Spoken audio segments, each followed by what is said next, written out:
नमस्कार प्यारे साथियों, आपका स्वागत है हमारे यूट्यूब चैनल में और देख रहे हैं आप डीएलएड तृतीय सेमेस्टर मैथ के अंतर्गत। आप देख सकते हैं ये डीएलएड तृतीय सेमेस्टर के लिए आपका मैं मैथ करा रहा हूं, जिसमें आप चैप्टर 8 को देख रहे हैं, जिसमें हम पढ़ रहे हैं सेट के बारे में। और इसमें ऑलरेडी आपके लिए 8 वीडियोस अपलोड कर दिए गए हैं। आज वीडियो नंबर जो आपका होने वाला है वो 9 होने वाला है। तो इससे पहले कि अगर आपने वीडियो नहीं देखे तो आप जरूर देख लीजिए, क्योंकि यहाँ पर हम बहुत ही डिटेल में आपको ये चीज़ें समझा रहे हैं, करा रहे हैं। पूरी बुक के हमने क्वेश्चनों को, कंसेप्ट को, एग्जाम्पल्स को, सभी को मैंने आपको डिटेल में कराया हुआ है। तो आप अच्छे से अपनी तैयारी करिए, क्योंकि देखिए जब तक आप अच्छे से पढ़ते नहीं है, प्रैक्टिस नहीं करते हैं, तब तक आप पेपर में अच्छे नंबर नहीं ला सकते हो। आप अपना खुद का मॉडल देख लीजिए। जब आप मॉडल लेंगे तो मॉडल में आपको लिमिटेड क्वेश्चन मिलेंगे। एक चैप्टर को एक एक दो दो क्वेश्चन में खत्म कर दिया उन्होंने। अब मान लीजिए उससे कोई अलग टाइप का क्वेश्चन आ गया तो आप तो गए। ठीक है, तो आप अच्छे से तैयारी करते रहिए। देखिए यहाँ पर आप हमारे कंटेंट को पढ़ते हैं, अच्छे से फॉलो करते हैं, प्रैक्टिस भी करते हैं, तो आप पूरे 25 में 25 मार्क्स लेकर आएंगे, ये मेरा विश्वास है।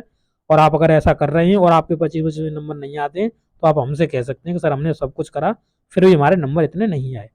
ये 100% गारंटी लेता हूँ। अगर मेरी सभी चीज़ सब लोग फॉलो कर रहे हैं तो कम से कम 20 प्लस तो आपके नॉर्मली क्वेश्चन नंबर आएंगे। ठीक है, चलिए आज का वीडियो स्टार्ट कर लेते हैं। तो देखिए दोस्तों, इससे पहले मैंने आपको एक्सरसाइज आपकी 2 8 बी यानी 8 बी हमने कंप्लीट करा दी है, और आज हम उसके आगे के कॉन्सेप्ट को क्लियर करेंगे।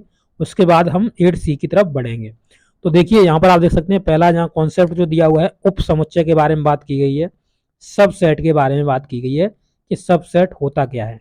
तो आप आगे पढ़ेंगे। देखिए ये तो दो समुच्चय ए और बी हैं, सेट दो दिए हुए हैं आपको, ए और बी सेट दिए हैं।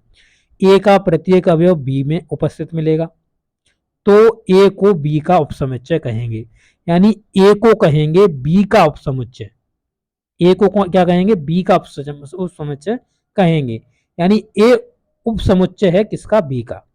अब देखिए उपसमुच्चयों को प्रदर्शित करने के लिए ये आपका साइन लगाते हैं, इसे कंटेन बोलते हैं, मतलब ये इसके अंदर चीज है, प्रयोग करते हैं, जिसका अर्थ होता है उपसमुच्चय।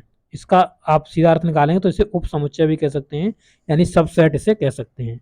इसका जो निकलता है वो कंटेंट निकलता है, मतलब इसके अंदर ये चीज है। एग्जाम्पल्स के जरिए समझ सकते हैं। देखिए लिखा भी हुआ है कि यदि हमने ए लिया, ए सेट लिया जिसमें हमने 3 एलिमेंट्स लिए ए बी सी, इस तरीके बी सेट लिया जिसमें हमने B C E D A, इस तरीके से एलिमेंट ले लिए 5 एलिमेंट। अब देखिए यहाँ पर ए कंटेन बी, क्यों? ये जो आपको साइन ये दिख रहा है, ये क्यों? क्यों और ये होता है इसलिए, ये होता है इसलिए। अब क्यों किस तरीके से चेक कर सकते हो? तो इसके लिए एक ट्रिक बना सकते हो आप, क्योंकि इस तरीके चूंकि, क्योंकि, क्योंकि, चूंकि लिखते हो। ठीक है, क्योंकि अब चूंकि में क्या होता है कि तुम इस तरीके से आप चढ़ाते हो, इस तरीके से नीचे की साइड पे बिंदी, तो यहाँ पे एक आपको बिंदी दिख रही है, इस तरीके से इसे याद कर सकते हो कि चूंकि साइन का है। देखिए अब यहाँ पर एक कह रहा है चूंकि ए का प्रत्येक एलिमेंट बी में उपस्थित है। क्यों? देखिए यहाँ अगर आप देखेंगे तो ए के एलिमेंट कितने हैं? ए के एलिमेंट है आपके 3, यानी ए बी और आपका सी एलिमेंट है, सी एलिमेंट है। और आप देख सकते हो यहाँ पे आपको ए भी मिलेगा, ए मैंने काट दिया। देखिए यहाँ पे हमने सी काट दिया, सी मिलाया, और हमें बी मिला तो बी भी हमने काट दिया। तो सब एलिमेंट हमें ए के मिलेगा कि नहीं मिल गए? तो इसलिए हम कह रहे हैं ए कंटेन बी, यानी ए के सभी एलिमेंट बी में हैं। तो ए हो गया उप समुच्चय किसका? बी का उप समुच्चय हो गया ए। वही चीज यहाँ पे देखिए लिखी हुई है कि यहाँ पर जो ए है को बी का उप समुच्चय कहते हैं, बी का उप समुच्चय कहलाएगा ए। ए है उप समुच्चय, किसका है? बी का है। तो आप समझ सकते हो इस तरीके से ये होता है सबसेट, जिसे सबसेट बोलते हैं। यही आपका उप समुच्चय है। देखिए अध समुच्चय क्या होता है? इसे बोलते हैं सुपरसेट। यदि समुच्चय ए, समुच्चय ए और बी का, समुच्चय ए बी का उप समुच्चय हो, यानी ए जो है वो उप समुच्चय हो किसका? बी का। ए समुच्चय बी का उप समुच्चय हो, किंतु समुच्चय की ए का उप समुच्चय नहीं हो, परंतु जो बी है वो ए का उप समुच्चय नहीं हो, हम इसे बी है वो ए का उप समुच्चय नहीं है। अर्थात हम यहाँ कह सकते हैं कि ए का प्रत्येक अवयव बी में तो उपस्थित हो, परंतु बी का प्रत्येक अवयव ए में उपस्थित ना हो। ठीक है, तो ए का यानी देखिए इसका जो मान लीजिए यहाँ पे एलिमेंट दिया हुआ है, यहाँ पे एलिमेंट दिया हुआ 1 2 3, ठीक है, ये 1 2 3 लिखा हुआ है, ये एलिमेंट है। और बी के जो एलिमेंट्स हैं, बी के एलिमेंट्स इसके अंदर टोटल नहीं मिलने चाहिए, ठीक है, बी के जो एलिमेंट्स है टोटल इसके अंदर नहीं मिलने चाहिए, पर ए के एलिमेंट्स सभी उसके अंदर मिलने चाहिए।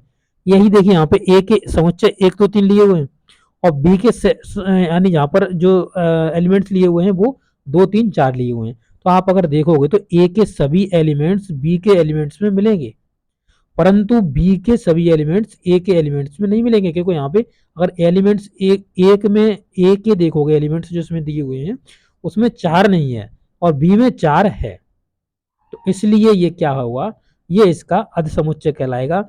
यानी ए तो कंटेन करता है बी के अंदर पर बी कंटेन नहीं करता ए के अंदर। देखिए यहाँ पे इस तरीके से साइन दर्शा देंगे, इस तरीके से देखिए, यानी ए का सभी ये जो आपके इसके एलिमेंट्स हैं जो बी में हैं, पर बी के सभी एलिमेंट्स ए में नहीं है, ठीक है। तो इस तरीके से कहेंगे तो बी अधसमुच्चय है, जो बी है वो क्या है, अधसमुच्चय है ए का, ए का क्या है, अधसमुच्चय है, यानी ए के एलिमेंट तो मिल ही रहे हैं उसके अंदर और उसमें अधिक भी हैं, अध भी हैं, ज्यादा भी एलिमेंट्स हैं उससे, तो वही कह रहा है अधसमुच्चय के बारे में, सुपर सेट कहते हैं इसे इंग्लिश में। आगे बढ़ेंगे, देखिए उचित उपसमुच्चय, उचित उपसमुच्चय क्या होते हैं, प्रॉपर सबसेट। तो इसके बारे में जान लेते हैं, यदि समुच्चय ए का प्रत्येक अवयव बी में हो किंतु बी का प्रत्येक अवयव ए में न हो, ए में ना हो बी का अवयव, तो दोनों, तो ए को बी का उचित उपसमुच्चय कहते हैं। तो ए को बी का क्या कहते हैं, उचित उपसमुच्चय कहते हैं।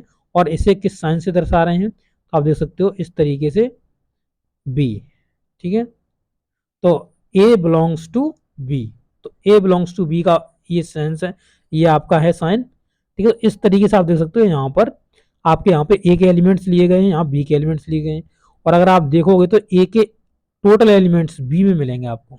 तो ए बिलोंग्स करता है, ए बिलोंग्स करता है किसके अंदर, बी के अंदर, यानी ए के हर एक एलिमेंट्स बी के अंदर मिल रहे हैं हमको। तो देखिए यहाँ दो है, दो है तो दो, यहाँ पे देखिए दो मिल गया, ये यहाँ तीन है तो यहाँ देखिए तीन मिल गया, यहाँ ये पाँच है तो देखिए ये पाँच मिल गया। तो इस तरीके से सभी इसके जो एलिमेंट्स हैं वो इसके अंदर मिल रहे हैं।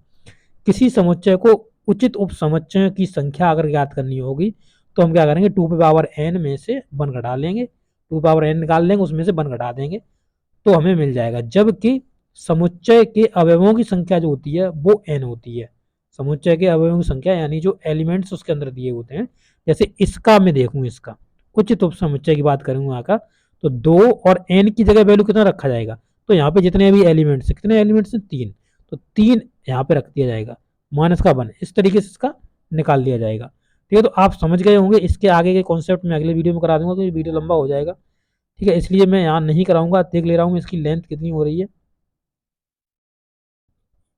8 मिनट के ऊपर हो गई, चलो चल जाने दो, आगे बढ़ जा रहा हूँ।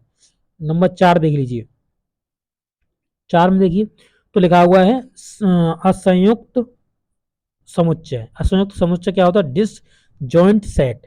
दो समुच्चय असंयुक्त समुच्चय कहलाते हैं यदि दोनों समुच्चयों में कोई भी अवयव उभयनिष्ठ ना हो, यानी किसी में भी कुछ भी कॉमन नहीं मिलना चाहिए।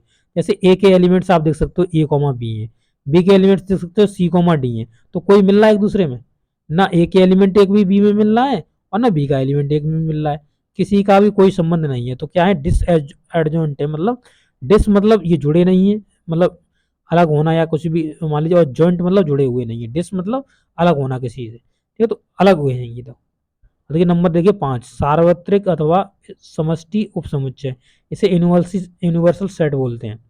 वह बड़ा समुच्चय जिसका सभी विचाराधीन समुच्चय उपसमुच्चय हो सार्वत्रिक समुच्चय कहलाता है। इसे यू द्वारा संकेत से प्रदर्शित करते हैं, यानी इसमें जो एक जो यूनिवर्सल आपका सेट होगा उसके अंदर सभी सेट्स के एलिमेंट्स मिल रहे होंगे, जैसे ए के सेट के एलिमेंट, बी के एलिमेंट सेट के, सी के एलिमेंट सेट के।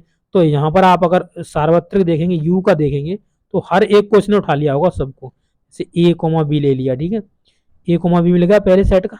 दूसरे सेट का आप देख सकते हो यहाँ पे, दूसरे सेट में आपका एक्स्ट्रा क्या बढ़ रहा है, सी और डी, क्योंकि रिपीटेशन तो होता ही नहीं है, सी कोमा डी, ठीक है। इसके बाद देखिए थर्ड में देखेंगे तो ई एफ एक्स्ट्रा हो रहा है, तो ई और एफ हो गया ना। इस तरीके से आप देख सकते हो, इस तरीके से आपका हो गया। तो ये यूनिवर्सल सेट बोला जाता है, जिसमें आपके जितने भी आपके सेट्स होते हैं उनके सभी एलिमेंट्स इस सेट में उपस्थित होते हैं। अब देखेंगे घात, घात देखेंगे। घात और शक्ति समुच्चय क्या होता है, पावर सेट क्या होते हैं, तो इसके बारे में जानकारी ले रहे हैं। तो किसी समुच्चय के सभी अवयव, सभी संभव उप समुच्चयों के समुच्चय को उस समुच्चय का समुच्चय घात पावर कहते हैं, यानी पावर सेट कहते हैं जिसे। इसे पी ए द्वारा निरूपित करा जाता है। तो इसे किस द्वारा निरूपित किया जाता है, पी ए द्वारा निरूपित किया जाता है। यदि किसी समुच्चय ए, यानी कोई एक सेट है ए के अवयवों की संख्या एन है, उसके अवयवों की संख्या क्या है, जैसे एन है, तो पी ए के अवयवों की संख्या तो कितनी हो जाएगी, 2 पे पावर एन। तो वही कहा गया, जैसे मान लीजिए ए सेट यहाँ पे मान लिया, ए सेट में हमें 2 एलिमेंट्स दिए हुए हैं 1 और 2, ठीक है, 1 और 2 दिए हुए हैं। तो यहाँ पर जो आपको एन नंबर ऑफ वैल्यू है वो आपकी 2 है, क्योंकि यहाँ पे दो एलिमेंट्स दिए हुए हैं 1 और 2। और यहाँ पर जब हम पी ए निकालेंगे, पी ए निकालेंगे, यहाँ पर ये वाली चीज निकालेंगे, तो हमें क्या करना पड़ेगा, तो 2 पावर एन, एन की जगह इसका 2 का वैल्यू रख दोगे तो निकल गया 4, तो 4 निकल के आएगा। तो इस तरीके से ही बात कर रहा है। नेक्स्ट इसके महत्वपूर्ण पॉइंट देख लेंगे, फिर आपकी एग्जाम्पल्स की अगले वीडियो में एक्सरसाइज कराएंगे, तो बहुत वीडियो लंबा हो जाएगा। तो ये आपके महत्वपूर्ण पॉइंट और देख ले रहे हैं, इसी वीडियो में खत्म करते हैं इनको। देखिए महत्वपूर्ण पॉइंट, समष्टि उपसमुच्चय, ऐसा समुच्चय जिसमें अन्य सभी समुच्चयों के अवयव समान हो, यानी यूनिवर्सल है आपका। तो ये आपको समझा ही चुके यूनिवर्सल क्या होता है। और नंबर 2 पॉइंट में देखेंगे, यदि किसी समुच्चय ए के अवयवों की संख्या एन है, यदि किसी समुच्चय ए सेट में एन अवयवों की संख्या है, तो समुच्चय के उप समुच्चयों की संख्या कितनी हो जाएगी, 2 पे पावर एन हो जाएगी। ये चीज आपको याद रखनी है, ये आपका सूत्र है, सीधा उठाओ लगाओ आंसर निकालो। अब नंबर 3 देखिए, इसमें प्रत्येक समुच्चय स्वयं का उप समुच्चय होता है। प्रत्येक समुच्चय क्या होता है, स्वयं का एक उप समुच्चय होता है, यानी स्वयं का एक सेट, यानी सबसेट होता है स्वयं का। तो खुद का एक सबसेट होता है जब आप किसी एलिमेंट्स को निकालोगे। जैसे इस तरीके से मैंने मान लिया कि एक एलिमेंट है, मतलब एक समुच्चय है आपके पास, एक सेट है, इसमें 4 लिखा हुआ है, तो इसके अगर उप समुच्चय निकालोगे, ठीक है, क्या निकालोगे, उप समुच्चय निकालोगे, तो 2 पे पावर एन चलता है, ठीक है, 2 पावर एन चलता है, तो 2 पावर एन का मतलब 2 पे पावर 1 रखेंगे, तो बराबर कितने निकल गया, 2 निकल के आएगा, ठीक है, 2 निकल के आएगा। पर जब इसके हम समुच्चय उप समुच्चय लिखेंगे तो किस प्रकार से लिखेंगे, तो पहला तो आपका रिक्त समुच्चय आएगा, जो सबसे पहले रिक्त समुच्चय होता है, और दूसरा आपका ये सेल्फ इटसेल्फ आ जाएगा 4। इस तरीके से आपके ये समुच्चय को हम डिनोट करते हैं। आगे इसके एग्जाम्पल्स अगले वीडियो में समझेंगे। तो ये वीडियो कैसा लगा है आपको, जरूर अच्छा लगा होगा, आशा करते हैं। और ज़्यादा अच्छा लगा हो तो अपने दोस्तों के साथ जरूर शेयर करिएगा, और वीडियो को लाइक भी करिएगा। चैनल पर नए हैं तो चैनल को सब्सक्राइब करते हुए बेल आइकन जरूर दबा लीजिएगा। Okay, thank you.